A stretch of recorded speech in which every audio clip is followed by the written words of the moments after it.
और Benjamin Netanyahu के भारत दौरे पर ही हम कर रहे हैं चर्चा। कमर आगा साहब, मैं आपसे जानना चाहूंगी, भारत आने के बाद जो बयान बेंजामिन नेतन्याहू ने दिया कि जेरूसलम को लेकर भारत ने जो वोट दिया उसे लेकर निराशा जरूर हुई, लेकिन उसका साया निश्चित तौर पर दोनों देशों की रिलेशनशिप पर नहीं पड़ा है। ये बड़ा मैच्योर स्टेटमेंट था उनका और उन्हीं ने भारत की मजबूरी समझी। भारत का अपना हित है और अपने हित में भारत काम करता है और उसको समझते हुए ये स्टेटमेंट दिया, जो भारत ने भी उसको एक्सेप्ट किया उनके इस स्टेटमेंट को, और ये एक अच्छी बात थी।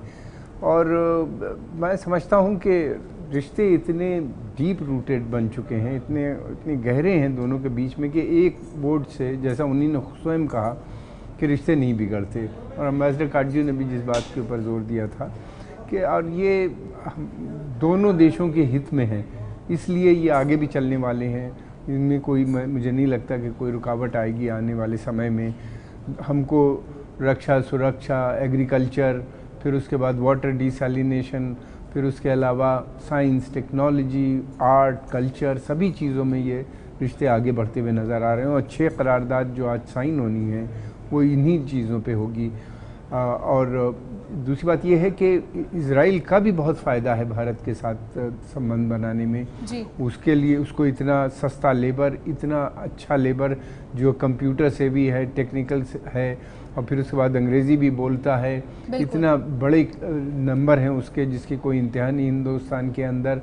उनके यहाँ लेबर की शॉर्टेज है, पॉपुलेशन कम है, तो दोनों के लिए तो ये दोनों देशों के लिहाज से आप कह रहे हैं पार्टनरशिप बेहद बेहतरीन होने वाली है। एम्बेसडर काटजू, लेकिन जो डेलीगेशन आया हुआ है बेंजामिन नेतन्याहू के साथ, एक बहुत बड़ा डेलीगेशन, उसमें काफ़ी लोग बताए जा रहे हैं कि ऐसे हैं जो कि ड्रोन टेक्नोलॉजी से जुड़े हुए हैं और इनोवेशन को लेकर, खासकर डिफेंस के क्षेत्र में इनोवेशन को लेकर बातचीत होने वाली है। क्या एक्सपेक्ट किया जाए? मुझे लगता है कि ये बातचीत से हमारे जो डिफेंस प्रोडक्शन कंपनियां हैं, ऑफिशियल कंपनीज हैं, सरकारी कंपनियां हैं, फिर जैसे हम डिफेंस इंडस्ट्रीज़ में जो प्राइवेट इंडस्ट्रीज़ हैं उनको भी जोड़ना चाहती है भारत सरकार।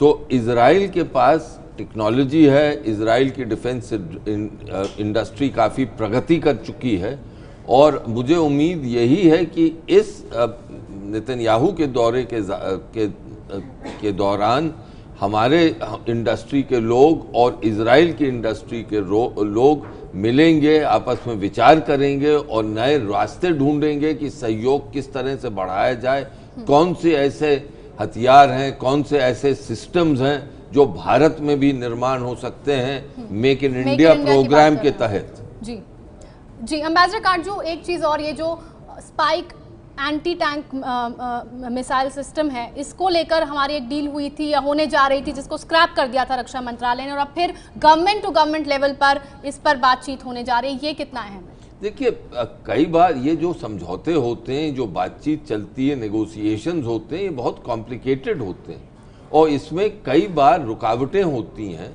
कई बार एक देश या दूसरा देश अपने जो बातचीत हो रही है उससे पीछे हटता है। ये नेगोशिएशन प्रोसेस का एक हिस्सा है, तो इसमें मुझे कोई इसमें आश्चर्य नहीं है कि कई डील्स में भारत पीछे हट जाती। इसी तरह कई डील्स मैंने खुद अपने राजनयिक करियर में देखी हैं जिसमें दूसरा देश पीछे हट गया। इससे कोई ऐसी साया नहीं पड़ती रिश्तों पर। हाँ, अब हो सकता है कि नए रास्ते ढूंढे जाए जिसकी वजह से ये जो डील थी फिर एक नए रूप में हमारे सामने आए जो कि हमें फिर कबूल हो। तो इसमें मैं ज़्यादा इसको महत्व नहीं देता। जी, कमर आगा साहब, जब पीएम मोदी इजराइल गए थे 6 महीने पहले, तो जो थीम थी या मतलब जो पूरा फोकस था, हम देख रहे थे कि जल संरक्षण और कृषि को लेकर था, और जिस तरह खारे पानी का इस्तेमाल पीने के लिए इजराइल करता है, उस तकनीक से भी पीएम मोदी काफ़ी प्रभावित नजर आए थे। इस बार की थीम, इस बार का फोकस क्या रहने वाला है? ये जो वहाँ पे तय हुआ था वो वही आगे बढ़ेगा, और एक मैं समझता हूँ कि अब उन पे हस्ताक्षर होंगे और फिर उसके बाद जॉइंट कमेटीज़ में इसको देखेंगी किस तरीके से आगे बढ़ाया जाए ताकि जल्द से जल्द उन पे इम्प्लीमेंटेशन भी शुरू हो। प्राइसिंग एक मसला होता है, वो भी सॉर्ट आउट किया जाएगा। वो सारी चीज़ें अब मैं समझता हूँ 1 साल भर लगेगा या उससे थोड़ा ज़्यादा या कम लगेगा, और मैच्योर होने लगेंगी, काम शुरू हो जाएगा, आने लगेगी टेक्नोलॉजी, इसमें जो प्रोसेस होता है वो अब लगेगा। तो ये जो 7 मेन इश्यूज थे वो पिछले विजिट में 6 महीने पहले जुलाई में जब प्रधानमंत्री वहाँ पे गए थे मोदी जी, तो ये तय हुआ था कि ये थ्रस्ट एरिया है, इसके ऊपर हम कोऑपरेट करेंगे। अब उसके ऊपर फर्दर होगा और फिर उसके बाद ठीक है। तो जो 6 महीने पहले जो बातचीत हुई थी उसी को आधार बनाकर अब आगे बढ़ाया जाएगा। एम्बेसडर काटजू, लेकिन भारत से जो इजराइल के संबंध हम देख रहे हैं लगातार मजबूत होते जा रहे हैं, उसमें पीएम मोदी और बेंजामिन नेतन्याहू की जो आपसी केमिस्ट्री है उसका कितना योगदान? देखिए, नेताओं का तो योगदान हमेशा रहता है। नेता जो हैं वो मार्गदर्शन देते हैं, लेकिन देशों के भी अपने हित होते हैं। वो हित जो हैं वो परमानेंट होते हैं, वो कायम रहते हैं। तो मुझे लगता है कि कई एरियाज में भारत के हित और इजराइल के हित परमानेंट है। हम दोनों, जैसे आगा साहब ने कहा था, दोनों डेमोक्रेसीज हैं। हम चाहते हैं कि डेमोक्रेसी दुनिया भर में पनपे, ये एक कॉमन है। इसी तरह आतंकवाद से इजराइल जूझता है, हम जूझ रहे हैं। ये भी इसमें किस तरह सहयोग बढ़े, किस तरह हम एक दूसरे से सीखें, सबक लें, उसमें भी वो एक हित है जो कि परमानेंट है। लेकिन नेताओं का योगदान जरूर रहता है, क्योंकि नेता अगर चाहे तो रुकावट लगा सकता है, नेता चाहे तो फिर इनकरेज करता है कि और आगे बढ़ो, तो वो अपनी जगह है। लेकिन जो देश के हित हैं उसको नजरअंदाज नहीं कर सकते। जो एक प्रणाली बनी है उस जरिए भी चलता है। काटजू साहब, आपने कहा कि इजराइल भी आतंकवाद से जूझता आया है। किस तरह आतंकवाद जैसी चुनौती से और जिस नेबरहुड में, जिस रीजन में इजराइल है, उससे कैसे निपटता है इजराइल? अब तक कैसे निपटता आया है, हमारे दर्शकों को बताएं। देखिए, 2 चीजें। एक तो इजराइल की टेक्नोलॉजिकल जो एबिलिटी है, जो तकनीक है उनके पास, वो बहुत आगे। दूसरा, जो उनकी सेना है वो हमेशा से सक्षम रही, वो भी एक बहुत प्रबल शक्ति है। लेकिन उसके बावजूद भी इजराइल में टेररिस्ट अटैक्स होते हैं, और वो टेररिस्ट अटैक से अपनी सोसाइटी को, जो उनका एक सोसाइटी है, उसको उन्होंने सुदृढ़ बनाया हुआ है।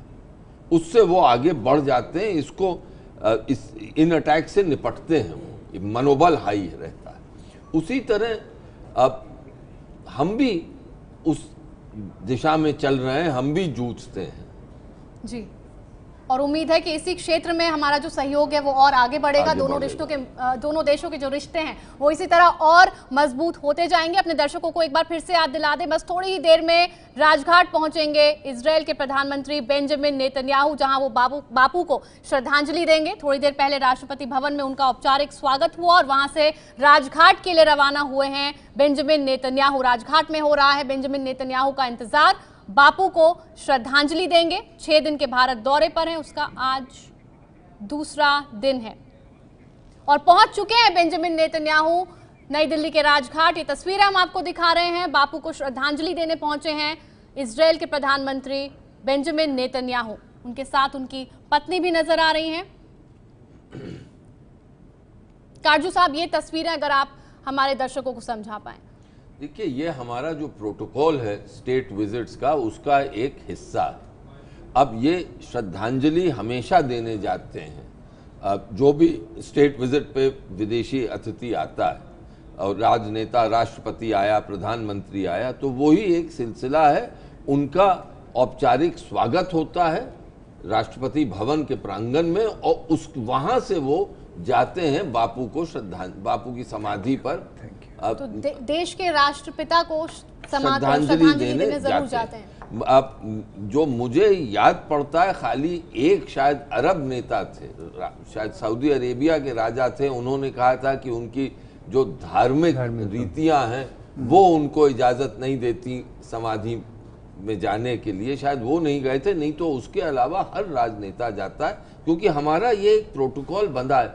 हर देश का एक प्रोटोकॉल होता है स्टेट विजिट का, और ये एक हमारे लिए ये एक बहुत ही महत्वपूर्ण हिस्सा है उस स्टेट विजिट का, कि बापू की समाधि पर, जो हमारे राष्ट्रपिता हैं, उन पर जाके जी। ये एक रीत है जो हम देख पा रहे हैं, जो चढ़ाई जा रही है। एक रीत, हाँ, कोई फूल चढ़ाते हैं, कोई रीत चढ़ाते हैं। इन्होंने रीत चढ़ाई है। इनके देश में अब एक रीत चलाने का कस्टम है, तो वो रीत चढ़ा रहे हैं।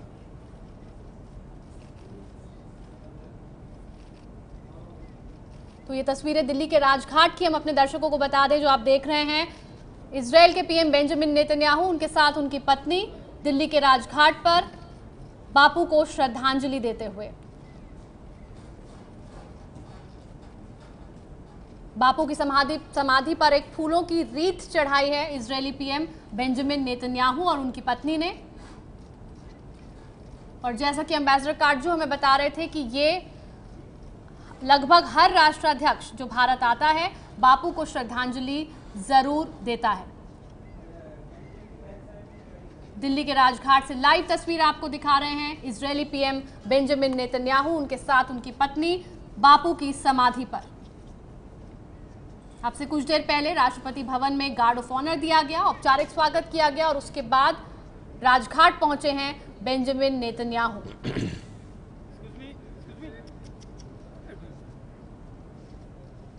और कमर आगा साहब, यहां पर फूल भी चढ़ाए जा रहे हैं।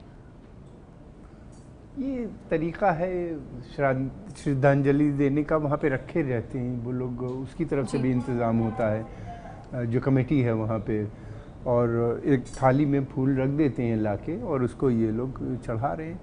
और मैंने देखा है इससे पहले भी जो राष्ट्रपति या प्राइम मिनिस्टर्स आते हैं, हेड ऑफ द स्टेट, वो भी फूल डालते हैं रीत के साथ साथ। और एक अच्छा तरीका है, एक सभ्य लगता है, अच्छा लगता है कि कितनी रिस्पेक्ट आप दे रहे हैं। और इससे ये भी है कि लोगों को भी खुशी होती है कि फादर ऑफ द नेशन थे वो, राष्ट्रपति, राष्ट्रपिता, उनकी समाधि पे गए और वहाँ पे श्रद्धांजलि उनको दी।